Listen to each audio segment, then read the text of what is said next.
It's a big show. Oh, it's a big bad show tonight. Oh, baby, come on. Yeah. Welcome back to the Mohawk Valley Sports Watch. Thanks for making us part of your Sunday mornings from 9 to 11 right here on WKAL Talk Radio 1450. We're going to go right to the phone lines and talk to Coach Jerry Closinski. Let's go to the phone lines now. Hey, Coach, how are you this morning? Hey, how's it going, Rock? Not too bad. It's a beautiful day out, and we're back on the diamonds, and softball and baseball are underway. How bad could it be? Yeah, exactly. Finally some good weather. Absolutely. Going to be a nice one today. Yep. So, Coach, let's first start, if we can, with the youth softball. Youth softball gets underway this past week, and I was all excited. A little worried about my little one, Coach, because she's the spitfire between my two kids, and I love them both. But she had a great time this past week at practice. Talk to us a little bit about the youth kids. Well, you're the only one worried about your kid, if you're worried about your kid, because I was excited when your wife messaged me and started inquiring about softball. So we're glad to have her. And I think we have 30 or so kids down in what we call now minors. Mike Miner donated 4 scoreboards. Wow, I did hear that. I mean, yeah, we've got 2 of them up now. One of them you'll see up on field 1 down in the left field corner. And one of them's on field 3, it's actually on our concession stand. And the other 2 that he got for us will go on 4 and 2. We just got to figure out how to put those up. He's even offered to help us do that. So unbelievable donation for him, and it kind of is a really nice touch for our fields. But probably, I think it was $40,000 or something that he put up to do that. So anybody out there, don't be afraid to use Mike Miner for your real estate needs. But yeah, so her group's called Miners, and I think we have about 30 kids down there. This year we didn't charge the kids. We were losing kids, and some of it was COVID, some of it was whatever reasons. We really didn't know.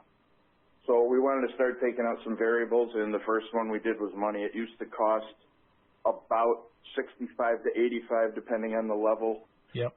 So we took that right out of play. We're not even asking parents to help anymore. We kind of lost that. We used to have a really good parent system that people would help a lot with the fields and mowing and keeping things up and doing the concession stand and people being on the board. We've had the same 4 or 5 guys on the board now for a few years, and frankly, some of us are getting out of it here pretty soon. So we're trying to get more kids involved, which will get more people involved.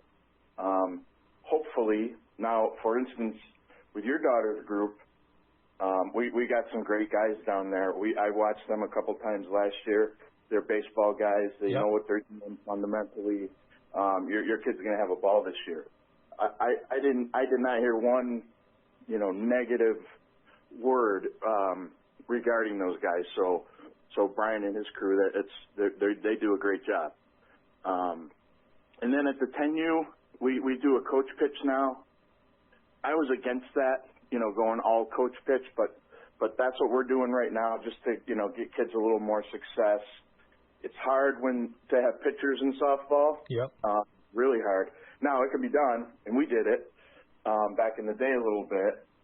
But we just decided that let's go to coach pitch, let the kids have some success hitting the ball and getting more strikes, and then take it from there. So we still have the same amount of teams in 10U, but now instead of 20 or 21 kids, I believe we've got 27 fielding 2 teams, and maybe it's 28. And then in 12U, we have the same amount of teams again, but I believe we've got, as opposed to 20 kids, and moving some kids up that maybe weren't ready, now we've got 28. So hopefully, the free charge helped a little bit. It didn't do. We thought we'd get a couple more teams. It didn't do that, but we got a few more kids to play. So, and this year at our modified level, we had 25 kids. So now, or 24 kids. So now we lost a team. So we were forced to actually cut some kids this year, which you never want to do as a coach. Right. And I have a new modified coach. So when we made that decision, that we were going to have to cut some kids, I was down there helping her. It's the worst thing in the world when you got to tell a kid you didn't make a team. So, yep. But the good news was, I want to say all but maybe one or two immediately went and signed up. So that was good. So they'll get some play this spring and hopefully this summer as well. And opening day next Saturday, right, Coach? Yeah, it should be fun. We typically we'll have the girls all come out on the field and announce the teams, and the fire department gets involved. They also sponsor a team. I believe the police department will be involved, with a car, and they also sponsor a team. So that'll be fun for the girls. It'll be our first one in probably 3 years. COVID, couple of years, wouldn't allow us to do that for the kids. And then the year before, we got rained out twice. The original one got rained out, and then the next one got rained out. So this will be our first opening day in about 3 years. Well, we're excited. I know all the girls that were there this past week seemed really excited, so we're excited about that. And, Coach, you got to be excited to get back. You guys, the varsity season, your season started. You guys come off a tough loss from last night, but talk to us a little bit about the group of seniors. You got a special group this year. Yeah, so I got good players. But Rock. We can say how good they are, and I know they are. But at some point, you got to prove it. And right now, we're not playing like we're supposed to play. So I believe we'll get there. We're just it's one of them things. Like for instance, yesterday we lose 14-4. We give up 4 earned runs. Our team's built on defense. The day before against Notre Dame, we made no errors. We scored 10 runs. Now we're also the team that we have that inning, right? Every game we have that inning that kind of, makes it hard on you. So Notre Dame, we're rolling along. Next thing you know, they get a 7-run fourth. We're up 4-0, and now it's 7 for them, and now we're in a game against a really good pitcher out there. Matter of fact, she plays in our travel organization. So we know we're in one, and thankfully we get 2 home runs, one by Kelly O'Neill and one by Lauren Dorfman, and we get right back in the game. So we were able to hit the ball a little better than we had been to that point, but then we give up that, I think we had 2 walks, a hit batter, a little punch and Judy single, another one of those, a bad hop single, and then next thing you know, they score 7. So, last night yesterday we go out to CNS, who frankly, I believe we're better than, right? We're better up the middle, we're better pitching, we're better catching, and then, we just commit 7 errors all of a sudden. So, and it's the other thing is, it's like I was telling our coaches on the way home, I go, can we just make one error that doesn't cost us 3 runs? Yep. You know what I mean? It's like every time we make an error, we pay the top penalty for it. But when you're built on defense, I was telling Steve Jones at the Sentinel, last year we averaged a strikeout and a half a game, right? We lose Lena when she goes down, and we average about a strikeout and a half a game. Well, when she comes back this year, we're going to get 9 or 10, okay? So from a coach's perspective, that's 3 innings. I don't even have to play defense. Yep. Right? If you do the math. So now I got a great defense, and now I got to play it half the game. So I'm thinking we're in pretty good shape. Well, we're getting the 9 or 10, but now we're giving up, the 7 or 8 hits or making 4 or 5 errors, and so that's where we are right now. We got to find it. I believe we will. But until you do, you are what you are. And right now we're 2-4, and we're looking in, from the outside. So. And Coach, but we get into the league this week. We've got New Hartford's really good. Yep. We play them Monday. Doubleheader Tuesday at home against Proctor, and then we go out and play West Kenny on Friday.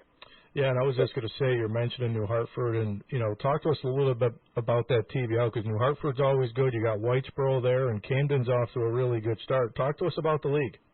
Yep, so the only team out in the Syracuse League, in the Metro Conference there, that would probably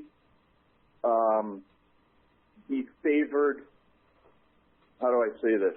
The really, really good team out there is Baldwinsville, okay? They've got a couple seniors. They got a really, really good pitcher who's going to play Division II somewhere, I believe. They got some good hitters. So Beeville out there they're the ones. Every other team out there, I don't believe wins our division, our league. That's how good our league is. Every team in our division, in our league, brings back, number one, their pitcher. So everybody's number one is back. Every team in our division, with exception of Proctor, who does that, I don't believe they have their pitcher back. But every team has a base of players that plays during the summer, and they play all over. So our league this year, and I would argue this with anybody, is better than the Syracuse League. CNS loses to Oneida 5-3. They lose to Camden 22-5. FM gets beat by Whitesboro 14-4. Now both those teams beat us, but again, we have that one bad inning. The one bad inning against FM cost us 3 runs. Liverpool, we literally give them 4 in our first inning, and then we end up losing 9-3. But they score three again in the 6th, where we just we get 2 outs and then fall apart and give them 3. So we're like on paper, I feel like we can beat all those teams, and we'll see Beeville later. But yeah, our league is as good or better than theirs, top to bottom. And Coach, you have a really strong senior group here. Your daughter's one of them. Talk to us a little bit about the seniors that you have, and then who are some non-seniors that we should be talking about this year? Yeah, so my seniors, I've got 6 seniors, been with me, most of them since they were 9 or 10, and then a couple of them since they were 12. And then I have 2 juniors, Morgan Bruno and Shay Larkin. That Morgan came with us late in the travel game. She was probably 13, but Shay's been with us since she was 8. She was actually played up. So I've got those 8 as a core, and so 6 of my seniors could play in college if they wanted to. 2 of them are going just to the big schools because, frankly, they're smarter than everyone else, right? I got Loren Dorfman, valedictorian. Kelly O'Neill is 3 or 4 in the class. Adriana Verano, she's top 5 or 6, or that's vice versa. So they're going to the big schools because they're going strictly for schooling, but they could play. Adriana Verano, I know of, the girls' new summer coach. We didn't have enough for 18Us, so they moved on. And the coach is the coach at Casanova College, who was asked about all of them. So we have really good seniors, plus they're really good kids. And then the 2 juniors are players as well. Shay Larkin had a big home run for us last year. She did most of the pitching last year when Lena went out with mono, and she can come in if we need her and throw some innings. And Morgan played a great left field for us last year. So that was good. And then our seniors, my kid Maggie kind of struggled the first 4 games. So I'm stewing because I'm not a great sport when it comes to losing. That's all I think about is why we lose. So I sent her a text and said, do you want to hit 200 all year, or are you going to call PJ and maybe go get a lesson, get a pick-me-up here? So lo and behold, she goes Thursday night, and just has a session with her guy, PJ Anadio, out of Herkimer. And, then she goes 2 for 4 against Notre Dame with 2 doubles. And then yesterday, a couple doubles and a triple with a sac fly. So she's coming around. And I wasn't worried about her. Something wasn't there. And, when you're coaching, it's not, I got 12 kids to worry about, not just one. Right. So I had her run out there, and I told him, I said, look, he was all right, what's the problem? I go, problem is we're 4 games in, she hasn't hit a double yet. So that's a problem, I go. So he started laughing. He goes, all right, let's calm down. We'll figure it out. So he gets her in, and then that was what she needed. So. Well, Coach, you got about 10 games left. I know you guys will get it going, but your group's been fun to watch with the group that you do have, and we'll be following you the rest of the way. All right, but we have 14 left because we may need them in the end. So unless we get going here quick. So, but now we'll be there. This group they're too good at kids and they're too good at players not to turn it around. Hopefully, we can do that sooner rather than later. New Hartford's good. And then 2 against Proctor, and you never know. And then we go out to West Genesee Friday next week. So next week's a big week for us. We'll hopefully we'll be able to get things turned around for good. But Rocky, you can't go no errors and then 7. You just can't do that back-to-back games. So. Nope, you can't do that in the pros either, right, Coach? You can't do that anywhere. So. Got to be consistent. Coach, I can tell this stuff is driving you crazy, the little mistakes, huh? Oop, I lost you there, I think. No, my Pags was saying in the other room, you can tell the little things that make all the difference will drive a coach crazy any day of the week. Well, I was coached pretty much by the same guys you were back in the day, so sometimes wrongfully, I wear it on my sleeve, so they'll know. The girls know instantly that when something bad happened, right? They know anyway, but then they know how bad based on my reaction. So the other thing, like everything goes at once, right? We had 2 or 3 base running errors yesterday that were just so out of character for us. We do a lot of bunt and running. And I've got probably the best base runner in the league on my team in Lauren Dorfman. And we do a runner on first, so we bunt and run.